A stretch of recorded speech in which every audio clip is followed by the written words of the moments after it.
One small step for man, one giant leap for mankind.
I was coming over to the UK for 5 weeks in between the break and Australia season. They have a winter break, so wanted to do a few races to stay in shape for the second half of the season back down under.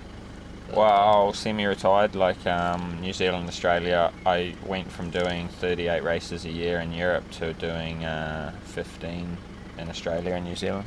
So I do 5 in New Zealand, 10 in Australia. So it's what you'd call semi-retirement, and sort of a step. I wouldn't say this competition or the speed's any, it's obviously less riders, but you still have to train quite hard, but just way less, just home a lot more, and 38 weekends a year is a lot compared to 15. It's pretty good. Like brought the weather with me. It's been nice since it turned up, so that's good, and just catching up with a lot of old friends because I've been away for a couple of years. So I finished here at the end of 2010, so I was away for 11 and we're halfway through 12 already. So yeah, it's good to catch up with some friends and do a few races and just ride the European tracks again. Where are you, Darb? We've got to go.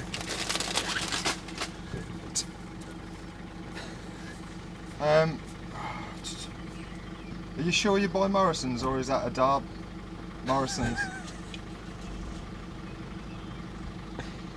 Okay, see you in a bit. Alright, see you in a bit. Bye. he always does that. So I'm a couple of minutes away. 10 minutes. Exactly. I do that though. And the pressure's on. Right then, we found the van keys. It's a good start. Really, somebody needs to know where they're going. Needs to go first. Yeah, Robson knows, doesn't he? Yeah, but he said that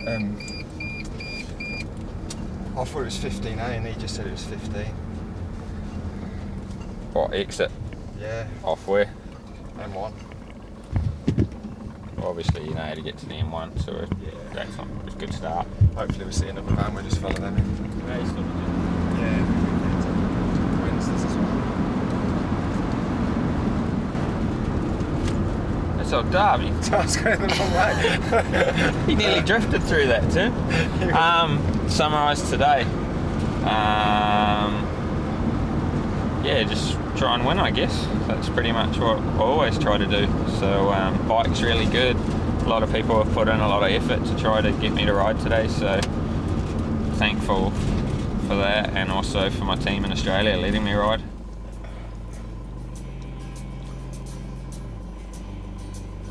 Brilliant. Oh, I forgot he had the shirts.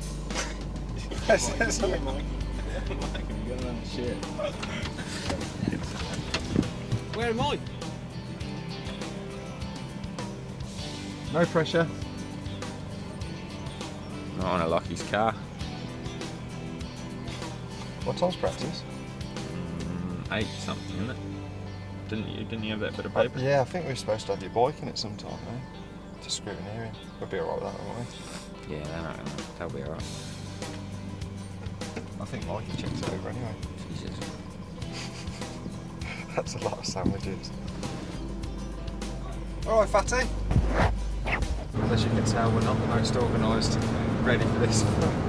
It's all new to us. We went to World BMX last night and watched that. That was pretty cool. So it's been a good weekend so far. Catch that out. Hello, mate. How are you?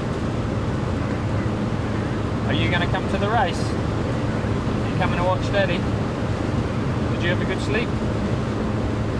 Good girl. Make sure you put your sun cream on. Oh, you already put it on? Oh, good girl. You going to cheer for Daddy? Thanks, mate. See you at the race. Bye. She keeps asking me to take her trainer wheels off her BMX, but she's not really ready yet, so I'm dreading the day of when I actually take them off, because I'm pretty sure there's going to be a big crash. She wears my motocross helmet, runs around the house, thinking she's racing. Now yesterday she told me she got the shot hole. It was meant to be the whole shot, but it was the shot hole. She was pretty impressed. Grab a wristband off of them, and then obviously you'll be able to come through then. Go straight to the stores, wherever you're parked, and then Chris will sort you out from there. Oh yeah, because, well, alright. It's a bit stupid even now, I've got to wear a wristband. Yeah, can you just ring Stuart? Or Chris? Yep. Yeah, Chris? Yeah. Yeah. It's on his way down now. You just want to... He's with us as well. Maybe it wasn't best runner. That's what you're actually doing here? Racing. Racing? Yeah. And you've got your own onboard cameraman? Yeah. I like it. Yeah. You any good? Just how we roll. Huh? Who's riding? Me. Yeah? Yeah. You good? I hope so. Good. Here's your wristbands, guys. Oh, Oh. cheers. So you just make sure you put them on before you enter. Yeah, Chris. Cheers, buddy. Our special VIP ones. See, I told you we were. You didn't listen to me. Everyone says that, though, don't they? But listen, you passed my gate, you need your wristbands. I've got them, mate. I've got them. Whether you've got a camera or not no camera, Alright, we're whatever you're sorted. doing, need a wristband. Alright? If you pass my gate, you wave them so we can see. Alright, we're all good, mate. Yeah, there's another one. He's trying to get through your gate. They've got wristbands though. Oh. Alright, do you know where you're going? No. No. No, exactly. They've both got wristbands on. And the one behind's yours? Yeah. Oh, that went a bit easier than I expected.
I just finished my degree and Josh had just landed and he needed a mechanic, so he asked me if I'd be available, and so you got to jump to the chance. I started off at Team Olsen, a mechanic for Gareth Swanepoel for 2 years, and then after that I was the team engine builder, and we ran Stephen Sword and also Gareth and Gautier Paulin in 2008. And when the team stopped, I decided just to take a break, and yeah, I'm back now. It's great. Yeah, Josh knows exactly what he wants, and from a mechanic's point of view, that's great, because you know you just got to make sure that he's happy, and so that's his. Yeah, he brought over some parts from Australia, which he has set up on his bike, and which he's been racing with during the season. So he already has a good baseline setting which he likes. So it was just a question of trying to make the bike like his race bike at home. So there's no difference in terms of, you know, for a rider, it's like a glove, and they just know. So it's really important that everything is exactly how it was before for him to feel confident.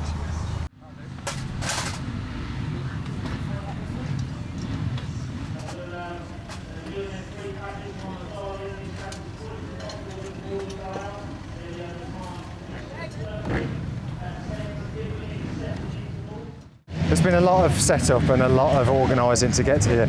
It was all a bit of a joke, and we were going to come a little bit unprepared, but really we want to win, you know, and I think we've got a very good chance of winning. Josh is definitely fast enough. Obviously he's getting older, or old, like us all.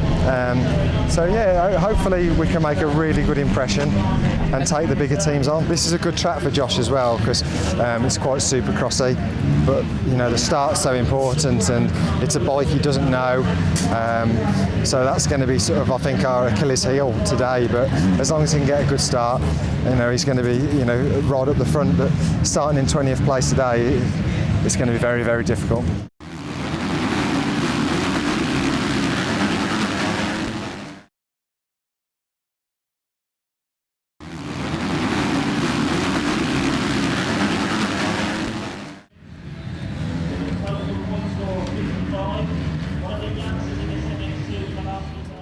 Yeah, I still get a bit nervous, and especially on a start like today where it's crucial because the track's so one line. If you don't get a good start, it puts more, you know, you can't really pass. It's quite tricky, so it puts a lot of pressure on that start. So of course when there's more pressure on it, you just, emotions build up and you get butterflies. Yeah, there's a lot of guys there there's a lot of fast guys, and it doesn't matter what domestic championship you do, it's tough because all the guys know their tracks and they always go fast at home. So yeah, I expect some really hard racing today.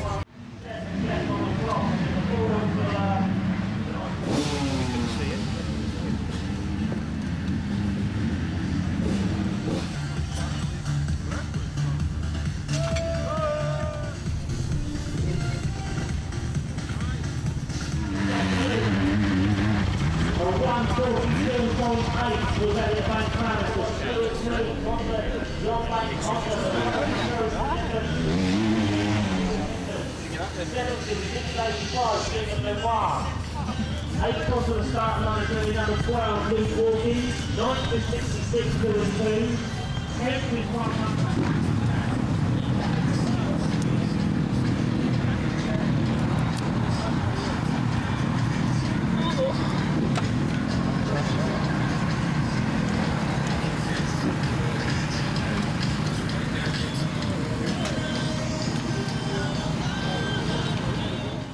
Good. Good, man. Good to see you, man. Yeah, good. You okay? I'm alright. I only arrived Tuesday night and I was jet lagged. Yeah, still.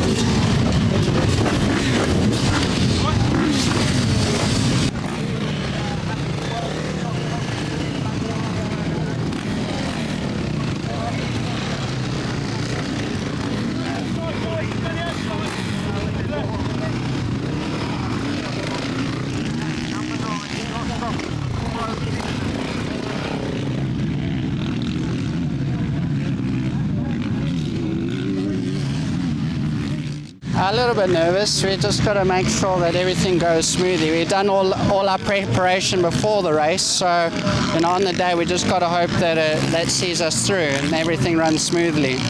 So a lot of work's gone into this race. He walked the track this morning, had a good look at it. I didn't get his feedback on it, but he seems very focused, so hopefully we have a good day today.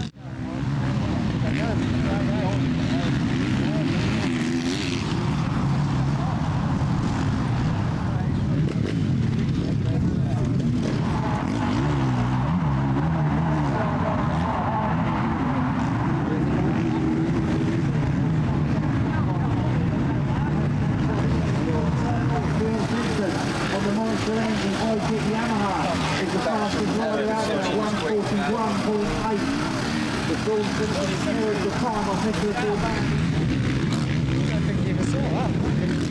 He's been two-time British champion. It's good to have him over here from Australia. We will be having a chat with Josh Coppins a bit later on today, and he will tell us about his season so far in Australia. But he only flew in on Wednesday. He's out here at Milton Park, currently running 4 fastest of a 1:43.8. Longer distance is going to be 30 minutes plus 2 laps.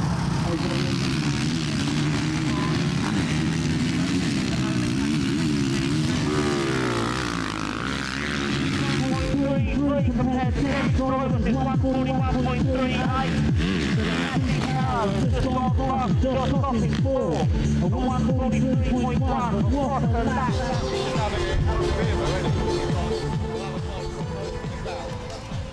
Here we go then, the first of the second group of riders to start the pole position is going to be number 37, Garth Krashenov. The waiting zone over there.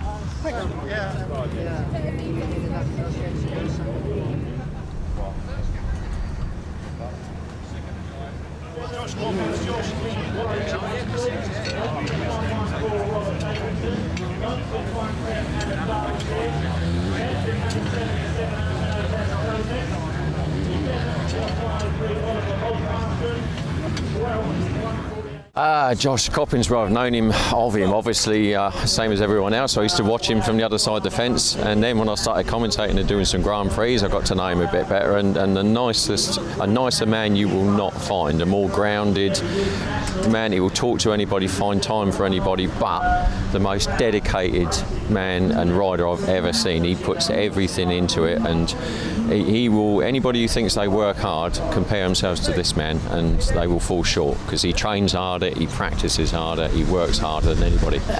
It's not the ideal track for Josh and the ideal race distance. Josh is better, he's the old school 40-minute Grand Prix rider where fitness comes into it, not the short, sharp sprint stuff.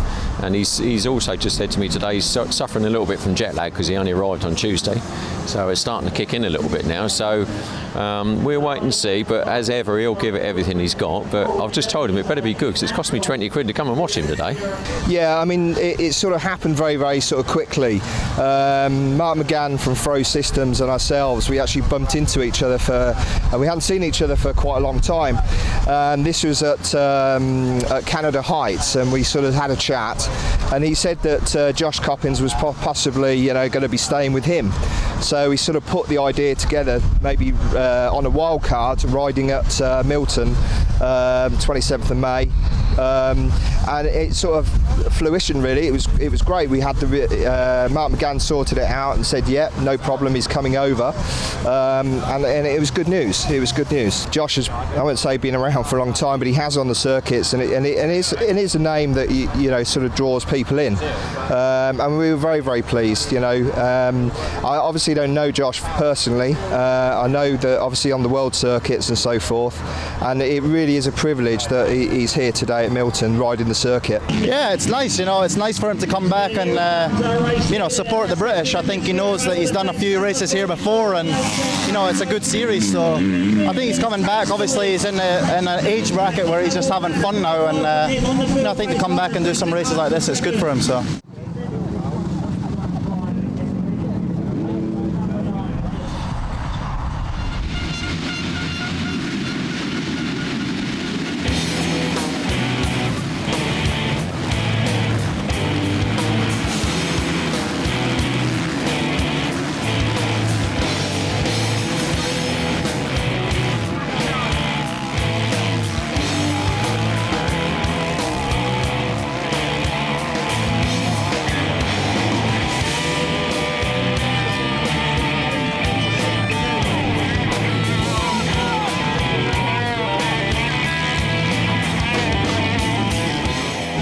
Looking strong with Simpson not having a good start, and by the looks of it, Strybos went down on the first lap.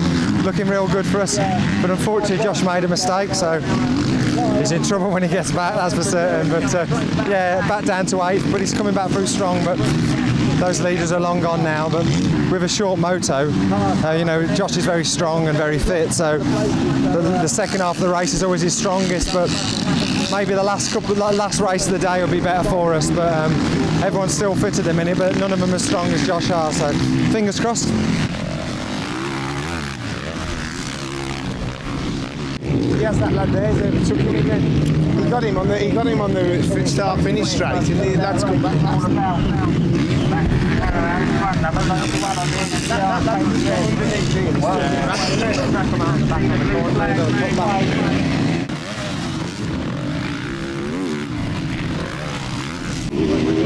on, Josh, Smith!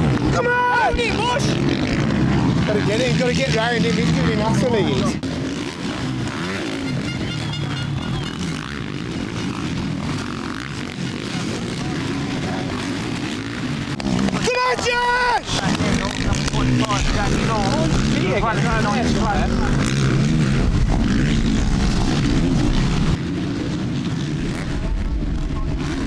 Yeah.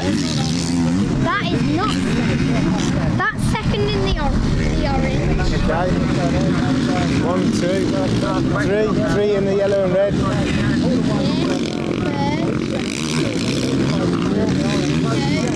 Four. Where's he gone? He's gone. Come on, Josh! Great job. Shall we all back, Mark? Isn't it? I think as third as possible, if he can just clear Watley. He's closing in quite quickly, so yeah, but he's just been hung up a bit, so.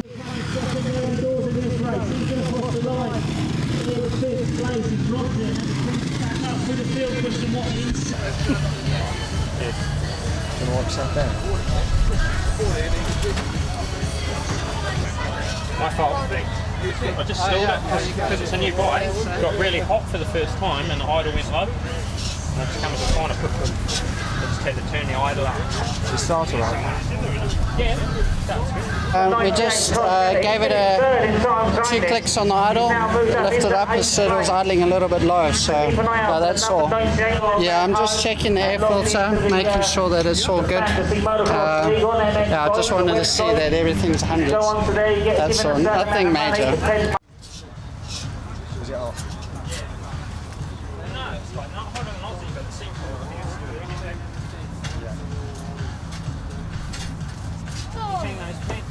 Up for me much in the quick tap in the car, just put them in the sun on the bottom. Yeah, there is.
Again, another good start again. I think he's a little bit jet lagged, to be honest, a bit lethargic. He sort of hasn't got his usual punch, but obviously still doing tremendously well. So shouldn't really be disappointed with a fourth, really. But so it's all down on that last race now. So I think we should be a good chance for a podium, which would be a nice finish to the day.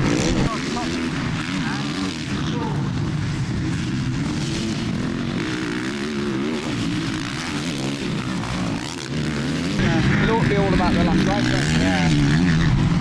Because Sorry's fallen back.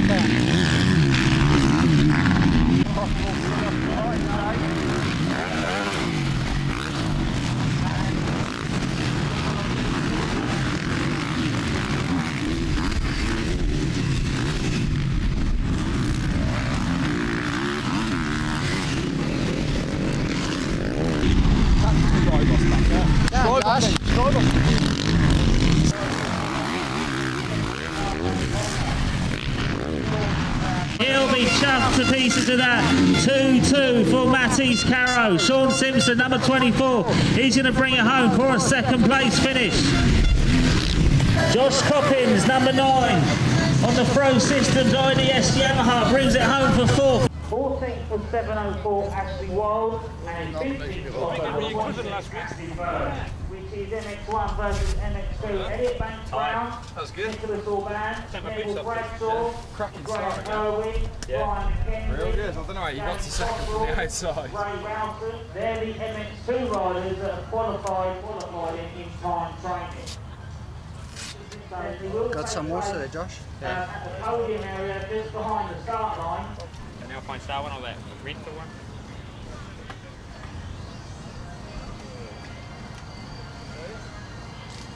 Cheers.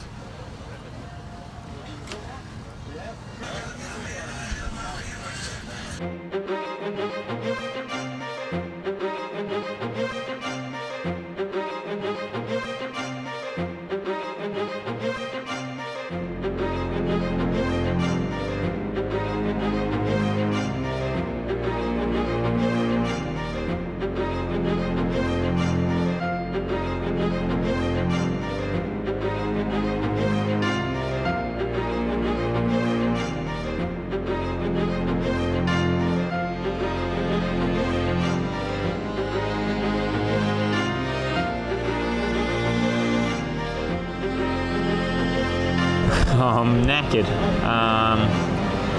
Yeah, I just haven't had enough sleep this week, I don't think, and not enough rest. So I wouldn't say I'm confident, but I've just got to focus. It is what it is. I've just got to focus on the start and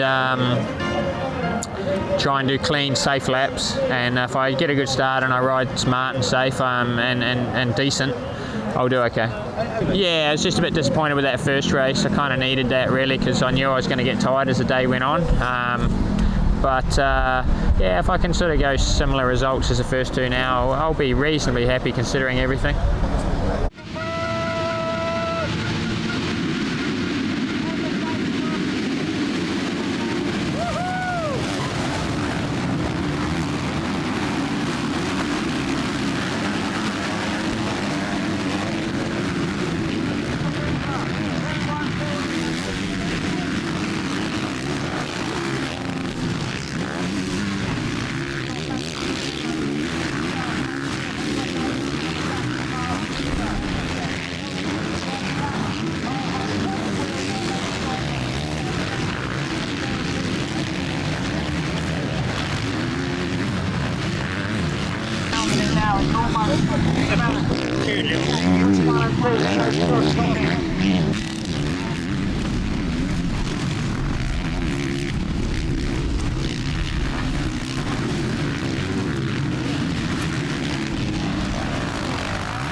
Yeah, it's looking quite good again. A very, very good start. Little bit of a problem. I think he stalled it again. Basically, I think the bike's still a bit tight, and because it's a new bike. So yeah, a little bit of a problem there. But he's back in 4th now, and I think that should give us a podium. I'm pretty sure it will. I'm not quite sure about Strybus. I can't remember where he finished the first race, but looks like he's going to be treating us all to the harvester.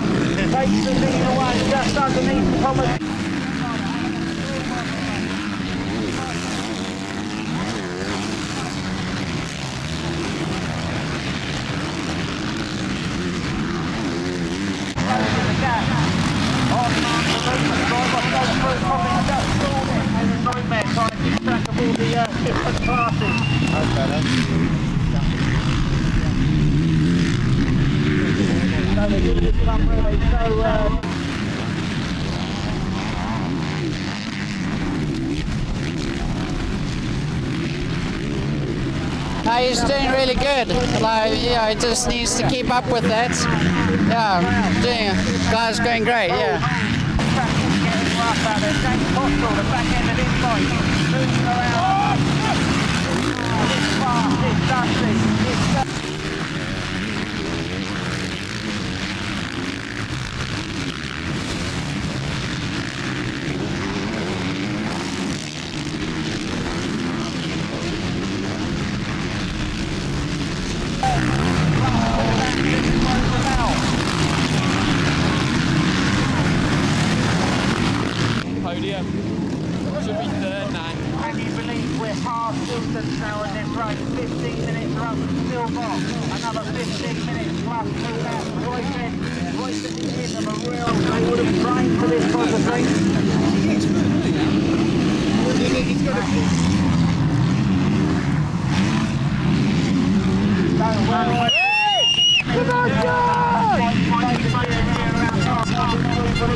4 seconds to Edmund, 15 for Ray Ralston, just in front of James Coffin, 17 Martin Barr.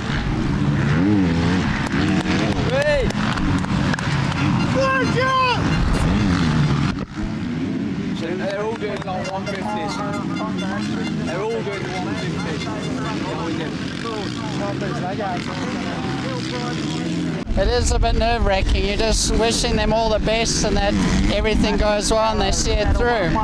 He's riding very well at the moment. He looks like he's in good form. So yeah, just about 10 minutes to go. So fingers crossed.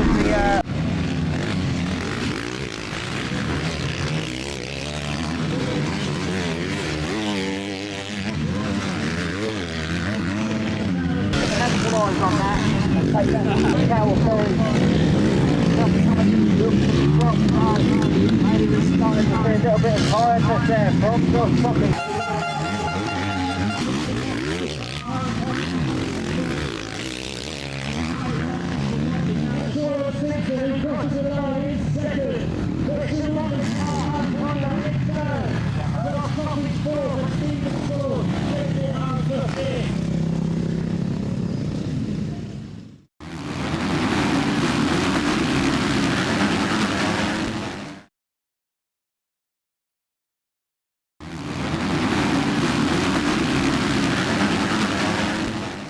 Fourth was number 9, Josh Coffin. How are you feeling? It was tough Fifth at was the end number there. 8, Stephen Saul. Yeah, I was using all my energy. Yeah.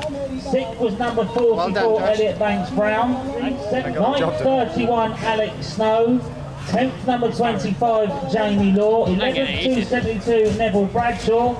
Might have been a bit optimistic trying to race this one. Will I Gill, guess if it's Todd over. Kellett, Jordan Might have been a bit Eccles, optimistic Josh trying to Gilbert, race Sam Braithwaite and Mitchell straight Lewis. from Please Australia, come to the pretty rear of tired. the podium in the waiting zone. But I did everything I could and I just fought and I had good starts. The bike was great, so luckily I had good starts and that helped me today.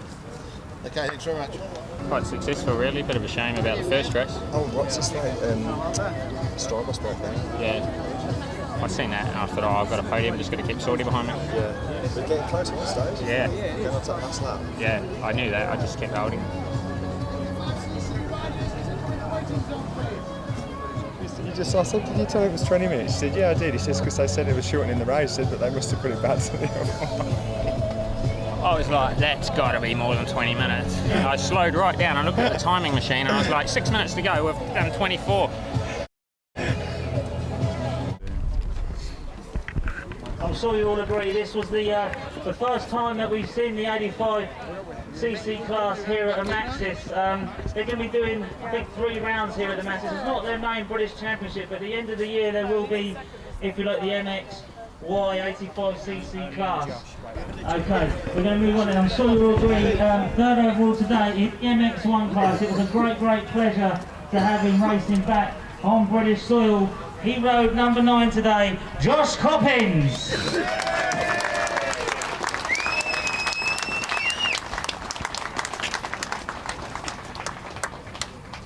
And you only came over from Australia, so tiredness, did that play, mentally tired after your flight, did that play a factor or was you okay? Yeah, I was a bit tired. Not physically so much, just sleeping tired, a little bit jet lag and stuff, but might have been a bit optimistic to race so quickly, but I wanted to get out here and do British Championship. This is the only one I can do while I'm here, so yeah, it worked out alright, and these guys were riding great, and I just did the best I could do, and I want to thank everyone that made it possible. A lot of people have helped out to get me here today, so thanks to them. And the question everyone wants answered, are we going to see you again on English soil racing motocross? Yeah, I'm going to come. I've got to go back and finish Australia and hopefully win that, and then come back. I'd like to do the last couple of races at the end of the year, but it's just if it works out, I'm not sure. So this bike I'm going to leave here and hopefully I can come back and use it later.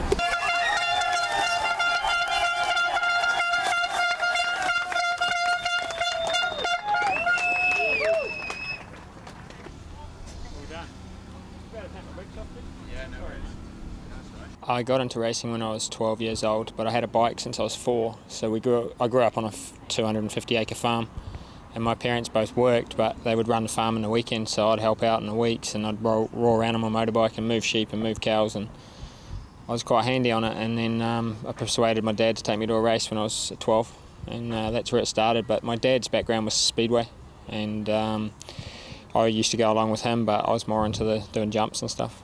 91, I went to Australia when I was 13. I got second in the Australian titles.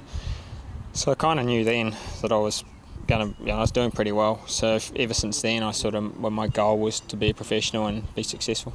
It went pretty fast. I was, like I said, 13, winning in Australia. 15, I was racing in Indonesia a lot. And 16, I was racing in what they call the Pan-Pacific, all over Asia, India, China, Thailand, Singapore, and Indonesia, Australia, and New Zealand, of course. And then straight away after that, at 17, I went to Europe and started racing there. And I was been here for 15 years, and then back to do Australia the last 2 seasons. I was here for 15 years. The first 5 I pretty much struggled. I was young and I struggled to adapt to the conditions, and I was too busy worried about day-to-day living and day-to-day stuff rather than actually leaving the track and saying, have I improved today? Where was I good? Where was I bad?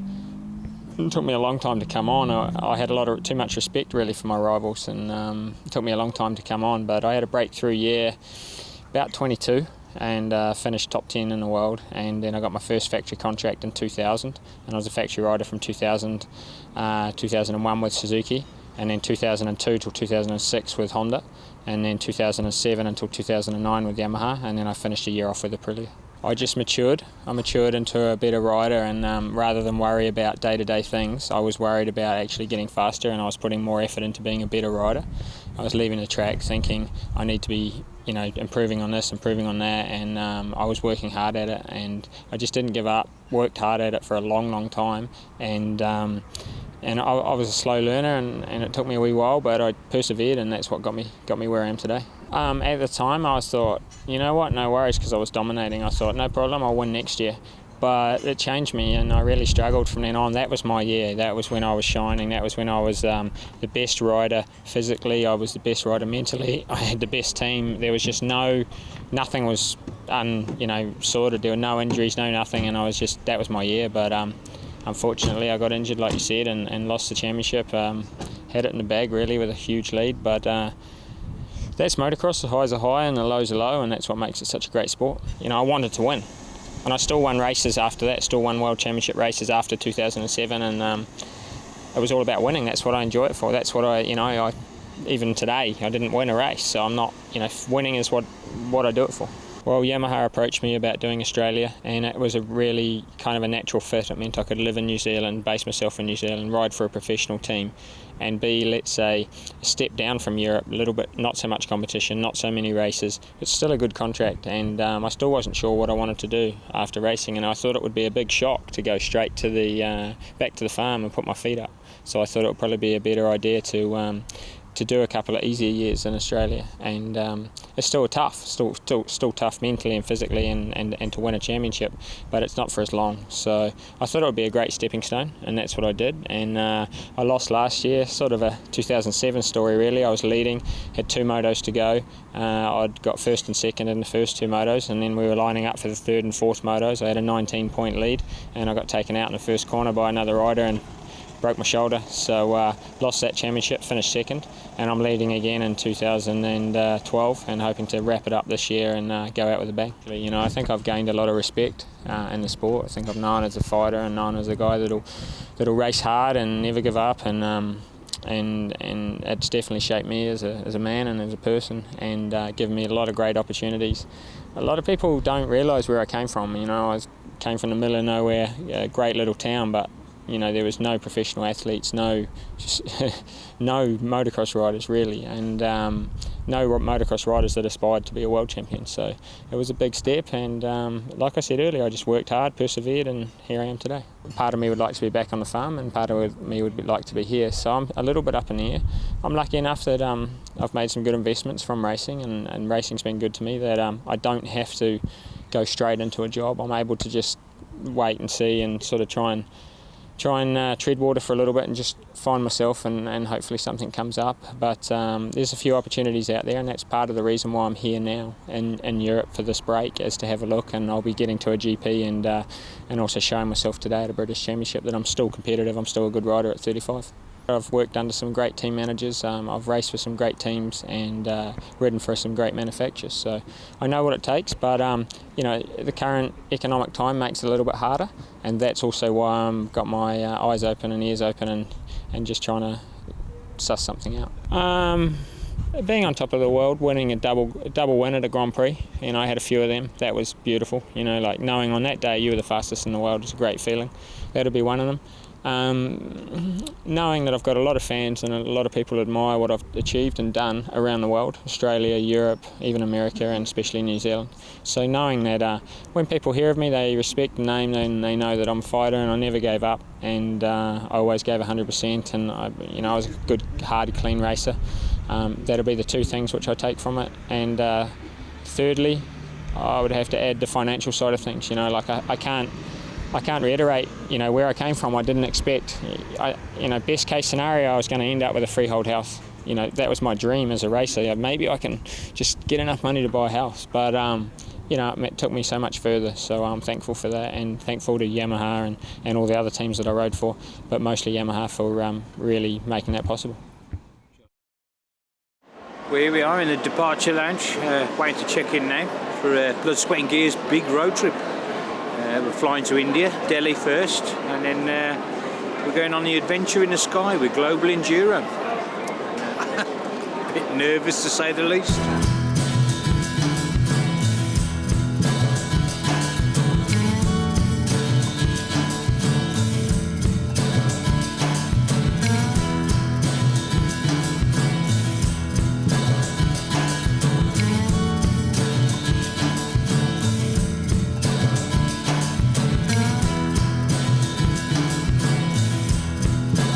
I'm Alex, I'm your team leader. I'm going to be looking after you for the next 12 days or so, the next couple of weeks, making sure you get through the trip safely.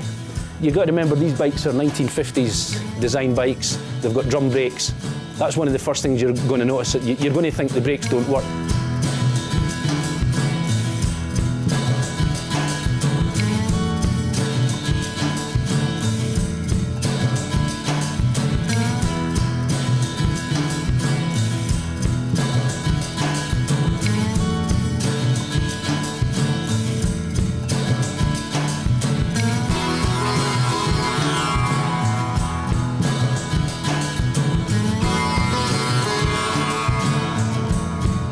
The bike looks like a beautiful, slightly worn old woman. So I think we're going to fall in love, the two of us. I think I'll call her Betty.